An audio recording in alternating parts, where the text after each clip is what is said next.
Good afternoon and welcome. Welcome indeed, yes, to another edition of the Mark Mosey Show podcast. As we're always broadcasting from the Anidjar and Levine Accident Attorney Studios. Take back control of your life. Call them today. This is key in July. 1-800-747-FREE. That's 1-800-747-3733. It's Anidjar and Levine Accident Attorneys. Now, I've not had this guy in a couple weeks. He's very busy, but I got a hold of him today, and I'm happy because we got much to discuss. He is my great friend, Tim Walters, Florida Today. He works for 50 other publications, but I'll just say locally, the Florida Today. Tim, how you doing, buddy?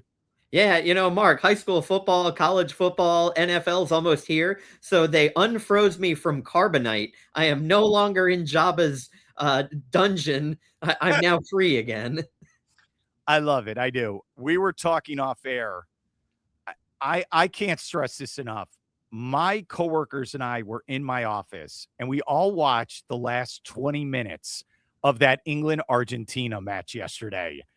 And I'm a little shook afterwards because I thought England had it. I've been watching sports my whole life. No. It's like Messi. It's like I know you'll like this reference, like Temple of Doom, where the priest rips your heart out and then shows it to you. I joke. Michael Jordan killed the Utah Jazz. Tom Brady destroyed the Atlanta Falcons. Messi destroys countries like he's Genghis Khan after a while. Destroys Egypt, England, whatever Cape Verde was. He just keeps going. Dude, what are your thoughts? Yeah, Cape Verde is actually amassing its ground troops. They're going to be invading Argentina because of what happened at the World Cup. And Egypt, I believe, is going to be pairing with them. So it's going to be ugly. But yeah, I mean, that game yesterday was crazy because the first half I thought was actually a terrible first half. I mean, it was almost unwatchable to me as a soccer fan. I mean, so much flopping, arguing, arms flailing, it was a bad first half. But then in second half, I think they flipped the Buffalo Wild Wings switch because all of a sudden England scores. They look like they've got it. Then really late, the game gets tied. And then that pass for Messi that led to the game-winning goal. I mean, Harry Kane shined with his too. Beautiful, perfectly laid pass by him eventually led to the assist that led to the goal. So the superstars were on display yesterday. But, I mean, yeah, you're right about Messi. He's a guy who's my size, literally my size. He's like 5.5 feet tall, 150 pounds. He kind of looks like a garden gnome. And then you see him play, and it's just like watching something from another planet. It's incredible. And when he turns it on, man, because the things he's done, first against Egypt, first against Cabo Verde, then Egypt. I mean, you name it. You could go through the whole host of them, and it's always him. Early on in the tournament, he was scoring 1 million goals, hat trick, 2 goals. And then as it got later, and I mean, look, the guy just turned 39. You get a little bit more tired. I'll just sit back here, abuse you with my footwork and pass it to the other guys and let them score. And that's what he did. He had 2 of the biggest assists in the entire tournament over the last couple of games. So just the amazement that is Lionel Messi, I just don't know how to describe it. It is, to me, like watching Tom Brady, because I wanted England to win, just the sentimentality of them not being there for 60 years. But I knew I had chosen Argentina, and I will continue to pick Argentina, like with Tom Brady, until somebody beats him. I do the same thing with Patrick Mahomes. Until to be the man, you got to beat the man. And Spain has a big task ahead of them. And Spain is a superpower. I didn't even believe this stat until I saw it on ESPN.com. They've given up 1 goal this tournament. 1. How? What? 1. They made France look like a junior high team on that game on, what was that, Tuesday? And France, they're a superpower. They were ranked number 1 in the world. And I know what's great in this Final Four, these are the 4 best teams in the world. And I think we're going to have a phenomenal game on Sunday. This is going to be fascinating. I think a lot of eyeballs all around the world are going to be watching this. And I am excited. It is going to be millions and millions of people from Spain thinking, We have to shut down, as you said, this 5 foot, 150-pound guy. Whatever we do, and you can't do it for 20 minutes, 50, 70, 90 plus minutes. You have to shut him down. And I just want to say this. The first one, if you watch the replay, Tim, he has the ball. And I love that you saw it with your daughter, and your daughter loves playing soccer. So we got to get her thoughts as well. Okay. He has it. Everyone on England is looking at him, which is a no-no. They're all. And you saw guys converged on him, and that opened up his teammate, and Messi's like, okay, fine. All right, you want to triple team? They're triple teaming him. He just perfect. And that goalie, I know you were talking about this yesterday. That goalie for England was fantastic because with 20 minutes to go, they're firing everything at him. Everything. The fact that Argentina didn't score 5 goals, I give credit to the England goalie. How about you? Oh, yeah, absolutely. And those are the type of goals. So, as we mentioned many times on this show, my daughter plays goalie. Those are the ones that after the game, she's just like, nothing I can do about that. You had to get through 11 other guys to get that in. And, like you said, you've got 3 people converging on Messi. Well, that gives numbers to Argentina's favor, and then they get a pretty easy shot. I mean, there's nothing the goalkeeper could do. He was brilliant when he had to be. He made some ridiculous acrobatic saves and punches, and I mean, he was everywhere. But those 2 goals, there's nothing you could do. There's nothing you could do, and that's the hard part. Is unfortunately, he's going to feel bad. Oh, he didn't defend the goal like he should have. Yeah, buddy, you did everything you could. No one is blaming the players. Everyone today is blaming that English coach. So even if you don't like soccer, here's what they did. They're up 1-0. Then they went all defense. They packed it in, and they're trying to survive. It's funny you bring up Tom Brady. It's the 28-3 thing with Atlanta. Atlanta instead of Atlanta just kept trying to attack New England, they got scared, and they tried to hold on. If you were England, you should have kept attacking. You were dominating. Isn't that the difference where you can't play scared no matter what sport you're playing? No, I agree. You can't play to not lose because history shows us that really never goes well. And in this case, it's like Harry Kane for a veteran was playing great, but Bellingham came out as this is the new face of England. This is the guy you're going to be seeing in the next 3 or 4 World Cups. They have 2 all-world superstars and one of the best goalies on the planet, and they're playing small ball, trying not, keep attacking, keep bringing it down, keep spacing it out. But the way they played, it looked ultra conservative. Again, too many guys rolling around, flopping, arguing. That's a different conversation for the entire World Cup. But I didn't like how England played once they got the lead. They needed to stay aggressive because most of that game they were the aggressor, and once they stopped doing that, they lost. What's interesting is they brought this up. So I watched that Mexico win as well, which was a phenomenal win for England there in Mexico City. They kind of did the same tactic. The difference is Mexico doesn't have Messi and those other great scored. Argentina is the defending champion. They have the best player on the planet. And again, the other guys on offense are also, I'm knowing my terminology now, world class. Got to use the terminology correctly. You can't. And when I don't know if you saw the video. So Bellingham, who's a great player, he starts talking trash to Messi. Don't poke the bear. What are you, stupid? And you saw the video, and it's going viral. He's like, oh, okay. All right. It's time to end you. And he did. And again, rip the heart out. That guy's the man. And I've told you this for weeks. I know it's expensive. If you get a chance, you got to see Messi play before he retires. You got to do it, buddy. You got to. Come on. There are some people saying Ronaldo may come and try and finish his career out here with the MLS. Now, I don't believe that's going to happen because I don't think that they could pay him as much as the Saudis are paying him, because even though he's old and didn't have a great season, he still made, I believe, over $100 million in Saudi Arabia last year. But there are some people saying maybe he wants to go the Messi route and come to MLS. Now, I don't think that'll happen only because Messi's here and he doesn't want to get further embarrassed by him until he retires. So maybe we'll get to see Ronaldo someday, but not until Messi leaves the MLS. Maybe it'll be like the NWO. He can also join Inter Miami. Maybe that's what it could be. All right, so here's the question. All right, forget the actual pitch. All right, so here's the decision Messi made. He could go to Saudi Arabia and make your 100 million euro, whatever. Maybe it's 200 million. Who even knows? Or you do what he did. You come to America. You become an American icon as well. They sell your stuff at every store in Florida. And I've joked about this. I was at a Burlington and they were selling Messi cologne. Cologne! You can smell like him. They have like he's with Robert Graham and Walmart and Adidas. And remember, he gets a percentage. So he gets the percentage of money from Apple TV, a percentage from Adidas Soccer.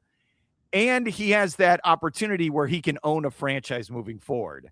Would you have that, or would you take the $100 million from Saudi Arabia? That's the question. I guess I'd need a comparison of how much Messi's getting as opposed to it. But with Ronaldo, that's basically direct deposit. They're just putting the money right. With Messi, he's got a pneumatic tube that just connects from a bank to his pocket, and it's just launching money constantly into his pants.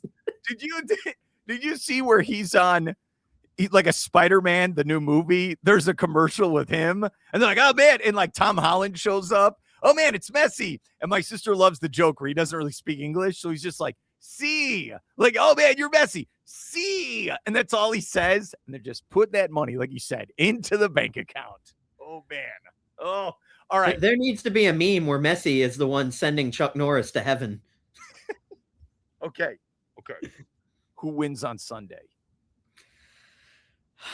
I got to go with Argentina. They seem to have the magic. Look, Spain is really hard to score on. I believe there's a tweet going viral. It was from 2021 talking about the World Cup being fixed. A tweet from 2021 said the 2026 World Cup final will be won 3-2 by Spain over Argentina. How the hell did somebody 5 years ago get the two teams right? But they're saying Spain's going to win 3-2. I don't know how you can argue with that, but I'm still gonna. I think Argentina wins 2-1. I'm not gonna lie to you. If we didn't have the World Cup, I have no idea what the hell we'd be talking about right now for sports. Would we be talking Transformers? What would we be, dude? I have loved this World Cup, and I always watch World Cup. But now that it's been on our soil, I think this has been a huge success for this. Just forget Team USA and how they played. I'm saying the growth of the sport, fandom, people putting eyeballs to the TV to watch it. I think 2 thumbs up, Siskel and Ebert. How about you, Tim? Oh, yeah, I fully agree. But we're going to say that as Americans anyhow, because the viewing times were the most convenient for us. Say hello to my cat. I see that. Right when you're going to give your answer, black cat goes by. That's one of 2 that are hiding in the room right now. But anyhow, for us, because the viewing times are the best for us, right? 3 in the afternoon, 6 o'clock at night, 8 o'clock at night. Heck, the midnight ones were inconvenient for me. But, the Qatar World Cup, some of those games were in the morning. You'd have to watch soccer over breakfast. When the women played in Australia, those games were at 3, 4, 5 in the morning. So for this being on our soil, being in our time frame, because we obviously have some of the biggest viewerships on the planet, so I think those were huge. But then just bringing people here from around the world right now, I think was huge for our country, because there is so much negative stuff out there about the United States. And these people are coming here and they're saying, boy, all that press you see over in Europe and Asia and Africa about the US, boy, it's so not true. They come here and they see our giant ribs at a Texas barbecue spot. They see the donuts in Boston. They have a cheesesteak in Philly. They meet our fans and they realize, wow, these people aren't that bad. The stuff you see on the internet that makes the news, that's such a small percentage of the actual US population. And these people from around the world had a great time. Now, how they stay here for a month, I have no idea. Our capitalist society is not set up for that. I would love to go to Europe for a month, but we know that's not going to happen. But it's just been cool to bring the whole world here, and then also to have that U.S. pride, our men's team winning its group, winning its first round game. And you hated to see how they got embarrassed by Belgium, really. But still, even though they went into that game a slight favorite, I didn't see it that way. They had lost 5-2 to Belgium fairly recently. So how people thought the U.S. were just going to magically turn that around, I don't. But it has been such a great thing. And, Sunday will conclude, I believe it's the 104th match since July, what was it, 17th or June 17th or 19th. Yeah. I probably watched 90 of those games, at least some part, if not all of them. And I'm really going to miss it. But you know, it's great, Mark. Then football gets in the following week. So there you go. All right. Here's one last thing. Then we'll get to the sandwich talk. So that's very important. You let your daughter and let every other kid here in this area know this. All the World Cup stuff will be on clearance. Like it's the day after Halloween. I am ready. I already got, I bought my dad a mug. It was already like 50% off where it says World Cup. I got a t-shirt, like a red one. And she says FIFA. I know people hate FIFA, but whatever. 2026 World Cup. Oh, I'm getting ready. We're almost in the zone. I'm getting t-shirts. Can I get some of the jerseys on clearance? I'm ready. I am. Look, I'm a very cheap man. You know what I do for a living. So I'm ready, buddy. Are you ready for this? Yeah, I hear they're going to actually pay people to wear Pulisic jerseys. So, but I feel so bad. Look, I could have done better. Okay. All right. And don't worry. I have 2 of the McDonald's World Cup cups.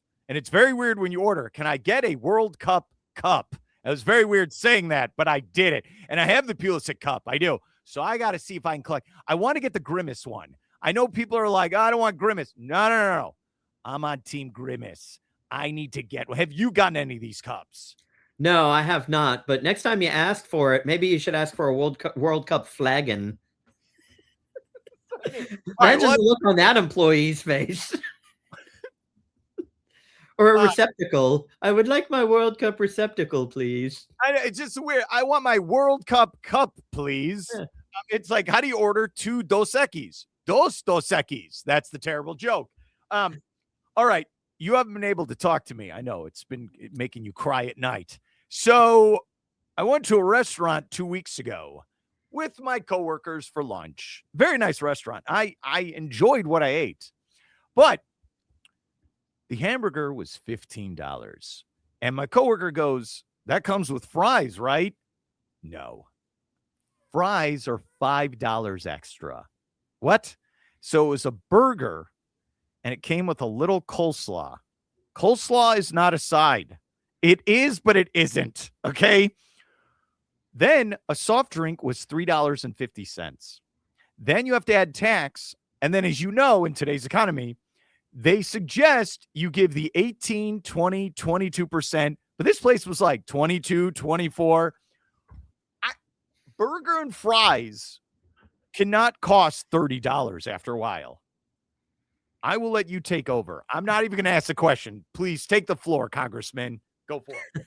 Well, so there are a couple of different thoughts behind this. Even if you go to fast food nowadays, you're not going to get away with a burger, fry, and drink for any less than about $12 to $15. So part of that comes with having a push to get your national minimum wage to $15. Now, I don't want to bother people with economics and things like that, but if you're going out for lunch and you want to do a sit-down place and you want to get more of a quality burger and fries and drink, which I imagine you probably went to somewhere nicer than just your regular fast food place, then you are going to pay for that quality, that convenience. The price of beef. I don't know if you've gone out and bought ground beef recently. It's just off the charts. So now you've got more expensive workers. They're asking you to tip. You've got, higher prices for your quality beef. So that it tells me one of 2 things. Number one, if you're going to go out, then just expect now to pay $30 for even the most simplest of lunches, unless you're getting a lunch special. Or number 2, make it at home. Because when I was a kid, eating out was a privilege. It's something you did maybe once a week. And now people have just gotten so accustomed to the convenience of eating out that they do it regularly. But now they're saying, well, gosh, I can't do that 3 or 4 or 5 times a week. Well, unfortunately, that's the price you pay. But you also want these restaurants to stay open, so you don't want to not go to them. So I don't know what the answer is, Mark, unless, again, the capitalist society that we live in, the billionaires and millionaires need to pay us thousandaires a little bit more.